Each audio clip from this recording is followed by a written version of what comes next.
तो good morning दोस्तों, एक और इग्नू एग्ज़ाम की वीडियो लेके आए हैं। BERC 132 environmental studies. बहुत ही शॉर्ट रखा गया है। फर्स्ट क्वेश्चन है एनवायरमेंटल स्टडीज़। एनवायरमेंटल स्टडीज़ होती है जिसमें हम नेचर के बारे में जानते हैं और उसको प्रोटेक्ट कैसे करना है। इसका मेन ऑब्जेक्टिव होता है कि लोगों में अवेयरनेस फैलाना, नॉलेज बढ़ाना, स्किल्स डेवलपमेंट करना और ज़्यादा से ज़्यादा लोग पार्टिसिपेट करें एनवायरमेंटल प्रोटेक्शन की तरफ। इसके कैरेक्टरिस्टिक्स होते हैं कि कंटिन्यूस लर्निंग, प्रैक्टिकल अप्रोच होनी चाहिए, scientific thinking and sustainability. Importance क्यों होता है कि ऑब्वियस सी बात है, protect resources, reduce pollution and improve quality of life. Advantage होते हैं कि भाई promote eco friendly habit and responsible citizens. इसका सेम चीज़ यही हिंदी में बताया गया है कि इसकी पर्यावरण शिक्षा का अर्थ क्या होता है, इसका उद्देश्य क्या होता है, लोगों में जागरूकता फैलाना और लोगों की सहभागिता बढ़ाना। इसकी विशेषताएं क्या होती हैं, सतत सीखना, वैज्ञानिक सोच रखना और इसका महत्व, संसाधनों का संरक्षण और प्रदूषण में कमी। तो इसके लाभ भी लिखे गए हैं और ऑब्वियस सी बात है, ये 20 मार्क्स में आएगा तो आपको थोड़ा इलेबोरेट करके हर पॉइंट को लिखना पड़ेगा और प्रैक्टिकल अप्रोच रखनी पड़ेगी, एग्जाम्पल सेट करने पड़ेंगे बीच में अपने एक्सपीरियंस के बेस पे। सेकंड क्वेश्चन है सस्टेनेबल डेवलपमेंट। अब सस्टेनेबल डेवलपमेंट होता है कि meet present needs without harming future generation. आप कुछ चीज़ यूज़ कर रहे हो तो आप इस तरीके से यूज़ कीजिए जिससे कि आप भी इसका एडवांटेज ले सकें और आपकी आने वाली फ्यूचर जनरेशन भी। तो इसमें जैसे रिन्यूएबल एनर्जी की तरफ अभी गवर्नमेंट फोकस कर रही है, तो इसको रिन्यूएबल एनर्जी का मतलब होता है कि इसको फिर से रिन्यू किया जा सकता है। एक बार इसको यूज़ करने के बाद ये ख़त्म नहीं होती, इसकी इंपॉर्टेंस लिखी है। एग्जांपल जैसे मैंने आपको बताया, इसके बेनिफिट होता है कि हेल्थी फ्यूचर और सस्टेनेबल ग्रोथ की तरफ ये लोगों को अग्रसर करता है। इसी का हमने हिंदी में बताया गया है।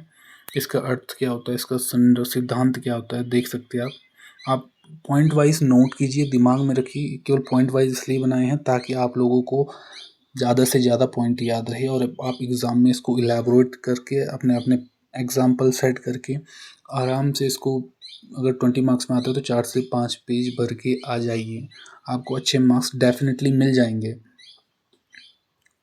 तो चलते हैं थर्ड क्वेश्चन की तरफ, जो है कि इन्वायरमेंटल पोल्यूशन। सभी बचपन से पढ़ते आ रहे हैं हम कि इन्वायरमेंटल पोल्यूशन क्या होता है, कि pollution is contamination of the environmental by harmful substances.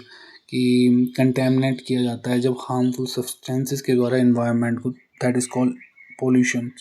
अब हमें पता है कि इसके टाइप्स भी होते हैं, जैसे हमने पढ़ा है कि वाटर पोल्यूशन होता है, नॉइज़ पोल्यूशन, एयर पोल्यूशन। तो इसके टाइप्स भी आप इसमें डाल सकते हैं अगर बड़े में आता है तो। इसके कॉज है फिलहाल ये कि इंडस्ट्रीज, व्हीकल्स, इफेक्ट होते हैं, कंट्रोल और इसका इंपॉर्टेंस। सभी को पता है कि tree plantation one of the most important factor और one of the most important factor for prevention of environmental pollutions. तो इसका हिंदी में भी अर्थ देख सकते हैं आप, हानिकारक पदार्थों से पर्यावरण को दूषित होना, ये होता है इसका हिंदी मीनिंग। इसके कारण लिखे हैं, प्रभाव लिखे हैं, नियंत्रण, वृक्षारोपण, पुनर्चक्रण और स्वच्छ ऊर्जा, क्लीन एनर्जी, महत्व इसके लिखे गए हैं।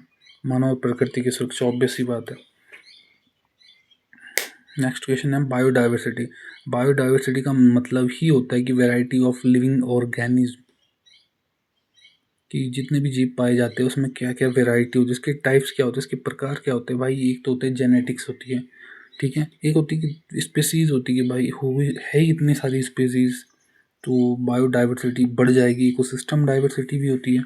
इंपॉर्टेंस क्या होती है, इंपॉर्टेंस होती है मेंटेनेंस, इकोलॉजिकल बैलेंस। हम इकोलॉजिकल बैलेंस जो है ये मेंटेन करके, इसमें थ्रेट भी होता है, कुछ कंजर्वेशंस भी होती है। देखो, इकोलॉजिकल जो बैलेंस होता है इसका मतलब होता है कि भाई जैसे हर चीज़ एक दूसरे पे डिपेंडेंट होती है। अगर किसी भी चीज़ का बीच से अगर बैलेंस बिगड़ जाए तो इससे पूरे के पूरे इकोसिस्टम पे इफेक्ट पड़ता है। हमने बचपन में पढ़ा होगा, वो ग्रास को खाता है टिड्डा, टिड्डे को खाता है मेंढक, मेंढक खाता है सांप को, और ये चक्कर चलता रहता है इस प्रकार में। अल्टीमेटली अगर बीच में से कोई भी चीज़ अगर कम हो जाती है तो इसका इफेक्ट पूरे के पूरे साइकिल पे पड़ता है, इन्वायरमेंटल साइकिल पे पड़ता है, इकोसिस्टम की साइकिल पे पड़ता है। लास्ट क्वेश्चन जो है क्लाइमेट चेंज। क्लाइमेट चेंज का मतलब होता है कि long term change in earth climate. इसका मतलब ये नहीं कि अभी बारिश आ गई तो क्लाइमेट चेंज नहीं। बारिश के टाइम ज़्यादा बारिश आना क्लाइमेट चेंज है, गर्मी के टाइम ज़्यादा गर्मी होना, जैसे हीट वेव्स आ जाती है, बारिश के टाइम फ्लड आ जाता है, ये सब क्या है, क्लाइमेट चेंज के एग्जाम्पल है।